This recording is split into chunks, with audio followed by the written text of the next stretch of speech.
모닝 스탠바이 시간입니다. 그렇다면 국내 증시까지 연결되는 전략 이 시간에 함께 체크해 보도록 하겠습니다. 오늘 LSK 파트너스의 윤여민 이사와 함께합니다. 이사님 안녕하세요. 네, 안녕하십니까.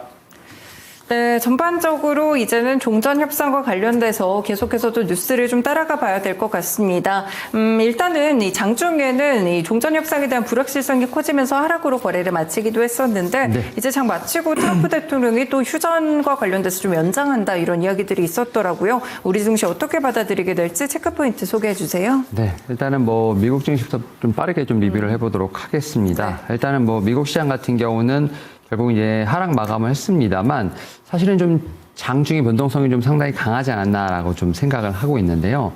일단은 미국과 이란의 어떤 협상에 대한 불확실성 이 부분도 있었습니다만 뭐 견조한 소매 판매 결과라든지 또 기업들의 실적에 대한 어떤 기대 심리가 어느 정도 유입이 되면서 사실은 상승 출발했다라고 좀 말씀드릴 수 있을 것 같은데요. 그런 가운데서 지금 이제 여러 가지 이슈들이 있었습니다. 저는 이제 좀 주목해 볼 것이 일단은 케빈 허시, 지금 연준 의장 후보자의 좀 제가 볼 때는 발언이 아니었나라고 좀 생각을 합니다. 특히 네. 이제 인진 어떤 청문회에서 현재 고물가 상황에 대한 부분을 좀 확실히 좀 언급을 하면서 연준의 과거 정책에 대한 실패, 이로 좀 규정을 했습니다. 이와 관련돼서 통화정책 프레임이라든지 소통 방식을 좀 전면적으로 개혁하겠다라는 좀 언급이 있었다라고 좀 말씀을 드릴 수 있을 것 같고, 네. 이런 부분을 통해서 확실히 좀 매파적인 발언으로서 지금 시장은 받아들였다라고 좀 말씀드릴 수 있을 것 같습니다. 어떤 부분이 매파적이라고 좀 해석이 되는 건가요? 일단은 지금 이제 금융시장 측면에서 지금 이제 대차대표 축소와 관련된 부분들, 그러니까 네. 유동성 장세에 어떻게 보면 의존해온 리스크를 확실히 좀 줄여버리겠다라는 어떤 그런 얘기가 좀 나오기 때문에 그런 측면에서 약간 좀 매물 출회가 좀 나왔던 부분이라고 네. 좀 말씀드릴 수 있을 것 같고, 특히 이제 이 기존 인플레이션 프레임워크에 대한 부분 전면 개편하고 새로운 데이터 기준을 도입하겠다는 부분이 좀 불확실성으로 좀 작용했다는 부분들, 결국 이러다 보니까 물가 안정보다는 좀 매파적인 자세를 좀 취할 수 있다라는 부분들, 이런 부분들이 제가 볼 땐 시장의 매물 출회를 좀 가속하지 않았나라고 좀 생각을 합니다. 뭐 그런 측면에서 봤을 때 사실 전쟁에 대한 어떤 리스크도 있겠습니다만 뭐 시장과 관련돼서 봤을 때는 이런 지금 이제 금리라든지 경제 정책에 대한 불안감도 좀 어제 시장에 좀 상당히 강하지 않나라고 좀 생각을 하고 있는데요. 다만 그럼에도 불구하고 뭐 소매 판매 같은 경우는 일단은 좀 예상치를 상회하는 좀 좋았죠? 좀 숫자가 나왔죠.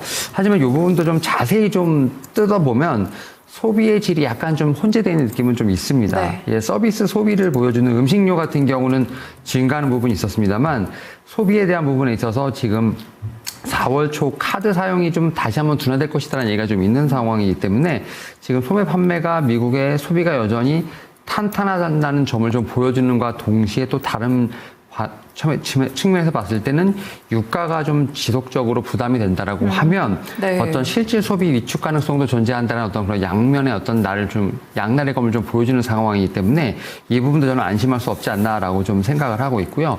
여기에 더해서 이제 장 마감 이후에 지금 이제 앵커님 말씀하셨던 것처럼 어떻게 보면 이제 2차 협상이 결렬됐다라는 얘기가 좀 있다라고 나오고 있고, 여기에 또 이제 휴전 좀 연장되는 부분들, 여기에 대해서 시장 참여자들이 어떻게 생각할지 모르겠습니다만 일단 기본적으로는 좀 약간 지친다라는 얘기가 좀 나오지 않나라고 네. 생각을 하고 있고, 저는 이런 부분들이 제가 볼 땐 시장에서 그렇게 부담스러운 것은 아니다라는 좀 생각은 합니다. 확실히 이제 어떻게든 지금 회담을 끌고 가려고 하는 미국과 이란의 의지는 분명히 있는 상황이기 때문에 약간의 좀 시간이 좀 걸리는 부분도 있겠습니다만, 오히려 시장은 이런 부분에 대한 어떤 리스크를 이제는 변수가 아니라 상수로 놓고 오히려 앞에서 말씀드렸던 금리의 경로라든지 실적에 좀 더 주목하는 좀 그러한 시장이 펼쳐지지 않을까라는 좀 생각은 하고 있습니다. 네, 그렇습니다. 일단은 지정학적 리스크가 좀 길어지고 있고요. 아무래도 상황이 계속 좀 뒤집히고 있는 그런 모습 속에서 어느 정도 좀 교착이 되고 있는 그런 모습들이 나오고 있는데요. 그렇기에 이 전반적으로 다른 쪽에 조금 더 주목을 하는 그런 증시의 모습, 금리 경로라든지 실적 같은 그런 모멘텀들 계속 보시면 좋을 것 같습니다. 네, 그러면 오늘 첫 번째 키워드 어떤 거 주실까요? 네, 오늘 첫 번째 키워드는 배가 없다. K조선의 슈퍼사이클 한번 좀 말씀을 드려볼 수 있을 것 같습니다. 네, 어제도 오후장 보니까 조선주들이 좀 움직이던데 어떤 이유로 또 가게 될지 약간은 좀 최근에는 시장에서 주목을 많이 못 받았잖아요. 어떤 쪽을 봐야 될까요? 뭐 앵커님도 아시겠습니다만 최근에 좀 슈퍼사이클이라는 지금 이제 단어가 여러 섹터에서 많이 쓰이고 있죠. 네. 근데 뭐 반도체뿐만 아니라 뭐 전력 인프라도 그런데 최근에 보면 조선도 제가 볼 때는 슈퍼사이클이라는 단어가 좀 붙었습니다. 근데 이제 여기서 주목한 것은 슈퍼사이클이 아니라 수익성 슈퍼사이클이라고 해서 이제 영업이익이 좀 더 강조가 되는 좀 그런 상황이라고 좀 말씀드릴 수 있을 것 같은데요. 일단 최근에 유가 좀 상당히 불안정했던 것은 사실이라고 좀 말씀드릴 수 있을 것 같고, 사실 이제 유가가 좀 급락했을 때는 오히려 이제 제가 볼 때는 유가에 대한 부분들의 어떤 수요 자체라든지 이런 부분을 통해서 조선사가 상당히 힘들었었는데, 네. 오히려 지금은 이제 고유가 시대를 좀 수익의 극대화로 좀 어떻게 보면 이제 기회로 삼는 조선주의 어떤 제가 볼 때는 전략이 통하고 있지 않나라고 좀 생각을 하고 있는데, 지금 HD 현대 같은 경우가 이제 고유가 시대 해답으로 뭐 연료 효율이라든지 무탄소와 관련된 부분으로서 키워드를 잡고 세일즈를 상당히 잘 하고 있지 않나라고 좀 생각을 합니다. 네. 아무래도 이제 연료비에 대한 부담이 상당히 올라가는 상황이기 때문에 그런 측면에서 뭐 암모니아 추진선 뭐 이런 부분들이 HD 현대가 야심차게 내놓았고, 이런 부분들이 게임 체인저가 되지 않을까라는 어떤 그러한 시장에 제가 볼 때는 좀 관심이 있지 않을까 생각을 하고 있고, 뭐 그런 측면에서 이 암모니아 추진선에 대해서 수주를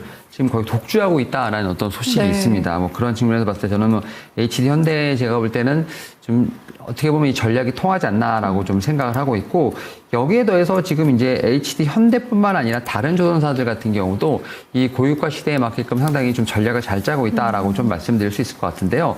특히 이제 뭐 하나오션 같은 경우는 이제 뭐 잠수함이라든지 뭐 수상함 같은 특수선 어떤 부분을 좀 강조함과 동시에 또 LNG 운반선의 가치를 좀 극대화하는 부분들, 뭐 이러한 전략이 상당히 통하지 않나라고 좀 생각을 합니다. 그러다 보니까 뭐 HD 현대 같은 경우가 암모니아 운반선에 대한 어떤 제가 볼 때는 강점을 가지게 된다라고 하면, 뭐 하나오션 같은 경우는 이제 LNG 운반선과 관련된 부분에 상당히 좀 강점을 가지고 있다는 점에서 봤을 때 네. 확실히 좀 이제 이 차별화된 전략이 시장에서 통하고 있다라고 좀 말씀드릴 수 있을 것 같고, 여기에 더해서 뭐 이제 또 하나오션 같은 경우는 이제 마스카 프로젝트에 제가 볼 때는 또 일원으로서 좀 활약을 하고 있다는 부분들, 특히 이제 글로벌 공급망 거점 확보에 대한 부분을 통해서 좀 지정학적 리스크를 많이 상쇄하는 부분이 있지 않나라고 좀 생각을 합니다. 뭐 네. 그러다 보니까 이런 좀 조선사들의 좀 개별적인 전략들이 지금 고유가 시대에 상당히 잘 통하고 있다라고 좀 말씀드릴 수 있을 것 같고, 이런 부분들이 아무래도 좀 숫자로서 증명이 되는 좀 그런 부분이 있지 않을까 생각을 합니다. 일단은 뭐 1분기 실적과 관련된 부분들이 계속 이제 발표가 될 것으로 보이고 있는데, 일단은 국내 조선 3사 지금 2026년 지금 올해 1분기 합산 영업이익 같은 경우는 전년 동기 대비 55% 이상 증가할 것이라고 얘기가 나오고 있고, 그 금액 자체는 한 2조 원 정도 육박한다라는 얘기가 나오고 있습니다. 제가 볼 때는 영업이익이 2조 원이라는 건 상당히 큰 의미가 있지 않나라고 좀 네. 생각을 하고 있고, 이게 이제 지금 당장 수주한다고 바로 실적으로 반영되는 것은 아니겠죠. 이제 2026년 1분기인데 이게 아마 이제 2023년부터 시작된 좀 수익성이 높은 이제 선종들을 선별적으로 수주한 것에 대한 제가 볼 때는 결과물들이 지금 나오고 있지 않나라고 좀 생각을 하는데, 네. 좀 약간의 좀 역사를 거슬러 보면 중국이 어떻게 보면 좀 저가 공세에 좀 상당히 힘들었던 부분이 있습니다만, 그럼에도 우리나라 같은 경우는 특히 조선 3사 같은 경우는 우리만의 어떤 전략으로서 어떻게 보면 선별 전략을 했던 부분들, 결국 이제 얼마나 비싸게 받느냐에 대한 부분에 있어서 상당히 좀 이제 중국과 힘겨루고 있었습니다만, 지금 상황에서 보게 된다라고 하면 중국에 대한 제가 볼 때는 저가 공세보다는 이제는 조선 3사가 서로 이제 제가 볼 때는 더 비싸게 받으려고 하는 이런 좀 경쟁으로 들어간다는 부분에서 봤을 때 확실히 이제 공급자 우위 시장으로 조선은 이제 정착을 했다라고 좀 말씀을 드릴 수 있을 것 같고요. 네. 그러다 보니까 제가 앞에서 말씀드렸던 것처럼 슈퍼사이클이 그냥 슈퍼사이클이 아니라 이제 어떻게 보면 이제 수익성 슈퍼사이클이라고 좀 말씀을 드릴 수 있을 것 같고, 뭐 그런 측면에서 저는 이제 일단 조선 3사 지금 이제 실적 관련된 부분에서 좀 충분히 주목을 받을 수 있는 부분이 있고, 또 이제 향후에 이런 수주와 관련된 부분에서 고유가 시대에 대한 부분을 얼마나 이용할 수 있을지에 대한 부분들이 또 하나의 좀 가이던스로 나오게 된다라고 하면, 올해도 제가 볼 때는 수주 목표를 넘어서는 좀 그러한 제가 볼 때는 기록적인 이런 수주의 어떤 실적을 보여주지 않을까라는 좀 생각을 하면서 조선 섹터도 한번 좀 체크해볼 필요가 있지 않을까 생각하고 있습니다. 네, 일단 조선 섹터의 경우에 이익이 좋아지고 있습니다. 이 고선가 중심으로 해서 판매 믹스가 개선되고 있다는 점도 포인트로 보시면 좋을 것 같은데요. 일단은 그동안에 뭐 저가 수주 물량이라든지 물량 공세보다는 조금 더 이 단가가 높은 그런 선박들을 수주해 놓은 것들이 실적으로 반영되는 이익 측면에서의 슈퍼사이클이다라는 언급까지 함께 해주셨습니다. 네, 그러면 조선 섹터 내에서는 어떤 종목 봐야 될까요? 네, 일단 뭐 조선 3사 계속 말씀드렸습니다만 한 종목을 말씀을 안 드렸죠. 바로 이제 삼성중공업인데요. 네. 지금 이제 어제 앵커님 말씀하셨던 것처럼 조선주가 좀 올라오는 상황에서 네. 삼성중공업도 좀 고개를 들었다라고 좀 말씀을 드릴 수 있을 것 같고, 어떻게 보면 이제 이 유가와 관련된 부분에서 제가 이제 고유가 시대에 지금 조선 3사들이 어떻게 보면 전략을 잘 펼치고 있다라고 좀 말씀드렸었는데요. 삼성중공업 같은 경우는 어떻게 보면 해양 플랜트, 이 부분이 제가 볼 땐 지금 이 고유가 시대에 삼성중공업에는 또 필승 전략이 아닐까라는 좀 생각은 합니다. 바로 네. 이제 지금 FLNG라고 하는 부유식 액화천연가스 생산 저장 하역 설비라고 하는데, 이 지금 이제 이 해양 플랜트의 수요가 지금 폭발하고 있다라는 얘기가 좀 나오고 있습니다. 뭐 심해가스 채굴 현장에서 바로 이제 사용이 된다라고 좀 말씀드릴 수 있을 것 같고, 최근에 이제 모잠비크 쪽에서부터 시작해서 좀 글로벌 지금 이제 이런 이 해양 플랜트와 관련된 부분에 있어서 지금 뭐 10기 중에 6기를 수주했을 정도로 지금 제가 볼 때는 수주 물량을 상당히 많이 가져가고 있지 않나라고 좀 생각을 하고 있는데, 네. 아무래도 이제 고유가 시대가 오다 보니까 이제 해상가스전 개발에 대한 부분에 있어서 경제성이 확실히 올라갔다라는 어떤 그런 측면으로 봐야 되지 않을까 생각을 하고 있고, 특히 그런 측면에서 삼성중공업에서 봤을 때 이 연간 70억 달러 이상의 좀 해양 부분 수주가 좀 가시화된다라고 하면 제가 볼 때는 이제 단순하게 상선이라든지 어떤 이런 배를 만드는 부분에 어떤 부분에 그치지 않고 이제는 고부가 가치 엔지니어링 사업까지도 하게 되는 좀 그런 부분으로 좀 보게 된다라고 하면 뭐 삼성중공업입니다만 뭐 삼성 엔지니어링의 어떤 그런 냄새도 난다라는 측면에서 봤을 때 좀 두 가지 모멘텀을 가져갈 수 있는 어떤 좀 그런 측면이 있지 않을까라는 좀 생각을 하면서, 앞에서 말씀드렸던 뭐 HD현대라든지 하나오션도 좀 주목해 볼 필요가 있습니다만, 삼성중공업도 확실히 좀 모멘텀을 갖고 다시 어제부터 올라온 점에서 봤을 때 충분히 제가 볼 때 전고점을 넘어갈 수 있는 시세를 기대해 볼 수 있는 어떤 그런 위치에 있지 않을까라는 좀 말씀을 같이 한번 드려볼 수 있을 것 같습니다. 네, 성장 모멘텀이 부각되고 있습니다. 고부가 엔지니어링과 관련된 수요를 또 보면서 삼성중공업 관심 종목으로 체크해 주셨습니다. 두 번째 키워드 넘어가 보겠습니다. 알려주세요. 네, 두 번째 키워드는 이제 테슬라가 움직인다, 태양광 섹터입니다. 네, 요즘 좀 트렌드를 보면은 이렇게 약간 테슬라 그리고 뭐 이야기가 나오면서 태양광 쪽으로 이 관련 종목들이 묶이면 한 번 묶였다 하면은 거의 뭐 상한가 기록하고 이러더라고요. 어떤 점을 봐야 되는 걸까요? 네, 일단은 지금 태양광과 관련된 부분에 있어서 확실히 좀 테슬라의 제가 볼 때는 활약이 좀 많이 집중이 되는 것 같다라는 좀 말씀을 좀 드려야 될 것 같고, 네. 지금 이제 이 부분을 좀 미국의 좀 사정을 좀 봐야 되지 않을까 생각을 하는데, 지금 미국 정부가 무역 확장법 232조를 근거로 해서 수입산 태양광 원재료, 이제 폴리실리콘이죠, 관련돼서 지금 관세 부과를 검토하고 있다라는 얘기가 좀 전해졌는데, 이와 관련돼서 테슬라가 지금 이제 미국 전기차 어떤 부분에 있어서 어떻게 보면 좀 상당히 발언권이 좀 세지 않나라고 좀 생각을 하는데, 지금 이제 이런 이 정부에다가 의견서를 제출했다는 얘기가 나왔습니다. 미국 상무부 산업안보국에다가 지금 이제 이 우방국으로부터 공급받는 원재료라든지 네. 또 파생 부품에 대해서는 별도로 좀 미국 정부가 지원해줘야 되는 것이 아니냐라는 제가 볼 때 의견서를 좀 냈다라고 얘기가 나오고 있는데, 일단은 미국 내 태양광 생태계 구축이 테슬라 입장에서 봤을 때는 시급하다라고 보지 않았나라는 좀 생각이 듭니다. 테슬라랑 근데 태양광 쪽이 왜 이렇게 연관이 있는 건가요? 이 태양광과 관련돼서는요, 지금 테슬라는 이미 스페이스 X와 테슬라의 어떤 기술 교환이 이루어지고 있는 상황에서, 스페이스 X 측면에서요. 네, 스페이스 네. X가 계속해서 얘기하는 것 중에 하나 바로 이제 우주에 데이터 센터를 짓자라는, 여기에 또 이제 태양광에 대한 기술이 들어가는 상황이기 때문에 그런 측면에서 지금 뭐 테슬라, 스페이스 X 좀 이렇게 연결고리가 있는 상황이다 보니까 일론 머스크가 지금 이제 의견서를 제출하지 않았나라는 좀 생각을 하고 있고요. 네.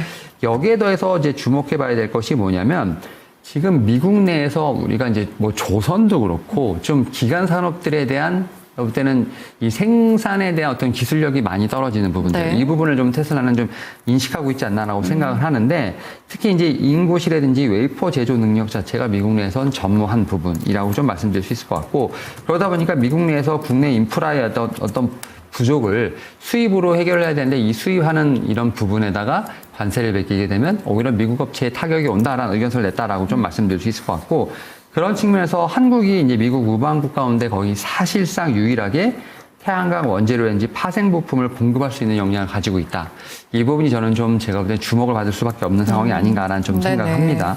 뭐 태양광 공급망은 뭐 폴리실리콘, 인곤, 웨이퍼, 셀 모듈로 이어지는 어떤 이런 모듈로 이어지는 구조인데 이 부분에 있어서 우리나라의 기업들이 대부분 다 경쟁력을 갖고 있는 상황이기 때문에 그런 측면에서 지금 미국에 대한 부분도 저는 충분히 지금 상황에서는 수혜를 받을 수 있는 부분이 있다라고 좀 말씀드릴 수 있을 것 같고 네. 최근에 또 AI 데이터 센터에 관련된 부분에서 전력 발전원이 너무 모자른 상황. 지금 이 테슬라 같은 빅테크들 같은 경우는 태양광 패널을 발전을 쓰기 위해서 지금 상당히 깔고 있다는 점에서 봤을 때도 저는 충분히 지금 이제 단기적으로 봤을 때는 전력원에 대한 어떤 부족을 태양광이 일부는 좀 해결해 줄 수 있지 않을까라는 좀 생각을 하면서 이와 관련된 제가 볼 때는 수혜가 이번 주도 예상되지 않을까라는 좀 생각은 하고 있습니다.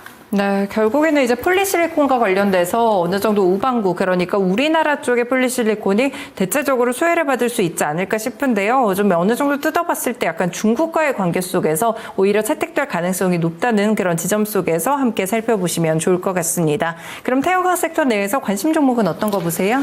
네, 일단은 말씀하셨던 것처럼 최근에 태양광 섹터의 종목들이 좀 신고가, 특히 52주 그쵸. 신고가, 상한가가 좀 상당히 강하게 나오면서 변동성이 나오고 있는데, 일단 좀 쉬었다가 좀 고개를 드는 종목이 하나 있습니다. 바로 이제 HD 현대 에너지 솔루션이라고 좀 말씀을 드려야 될 것 같은데, 네. 이 회사가 양면형 지금 모듈 기술에서 독점적인 경쟁력을 자랑한다라는 얘기가 좀 나오고 있습니다. 특히 이제 패널 뒷면에서도 비흡수해서 생산하는, 그러다 보니까 어떻게 보면 이제 설치 면적 대비 발전력이 좀 극대화된다라는 얘기가 좀 나올 정도로 상당히 큰 기술력을 갖고 있다라고 좀 말씀드릴 수 있을 것 같고, 최근엔 첫 신용 평가 등급에서도 A 안정적이라는 좀 등급을 받으면서 재무적인 측면에서 상당히 좀 제가 볼 때는 시장에서 주목을 받았다라고 좀 말씀드릴 수 있을 것 같습니다. 그러다 보니까 지금 HD 현대 에너지 솔루션 같은 경우는 어떤 재무적인 측면, 여기 기술적인 측면, 여기에 또 이제 미국 향에 대한 수출 실적도 지금 가파르게 올라가고 있다는 측면에서 봤을 때 오히려 지금 쉬고 있던 어떤 제가 볼 때는 주가 자체의 흐름은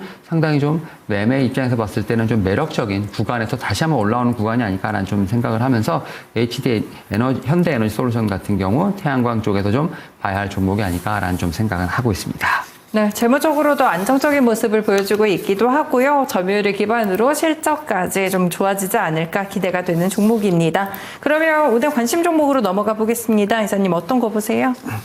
네, 일단 오늘 좀 봐야 될 종목 중 특히 섹터 중에 하나가 저는 이제 휴머노이드 여기에 또 해서 또 자율주행과 관련된 또 자동차 관련된 섹터가 아닐까라는 좀 생각은 하는데 네. 어제 이제 조선과 마찬가지로 자동차 섹터가 살짝 움직이는 어떤 모습이 좀 나왔는데 그 중에 하나 저는 이제 갖고 온다면 지금 현대모비스가 좀 제 눈에 들어왔다라고 좀 말씀을 드릴 수 있을 것 같습니다. 네. 현대모비스 같은 경우가 최근에 여러 가지 좀 발표가 있었는데 이제 SDV라고 하는 지금 소프트웨어 정의 차량 혹은 이제 자율주행 핵심 제어 장치와 관련돼서 반복 시험을 할 수 있는 평가 검증 시스템을 구축했다라는 얘기가 좀 나오고 있습니다. 아무래도 이제 이 자율주행과 관련돼서 혹은 이제 소프트웨어 정의 차량과 관련돼서 상용화되기 전까지 당연히 검증 절차가 강하게 일어나지 않을까라는 좀 생각을 하고 있고요. 이렇게까지 지금 현대모비스가 평가 검증 시스템 자체를 선제적으로 구축한 건 부품 분야에 대한 어떤 수주도 분명히 있겠습니다만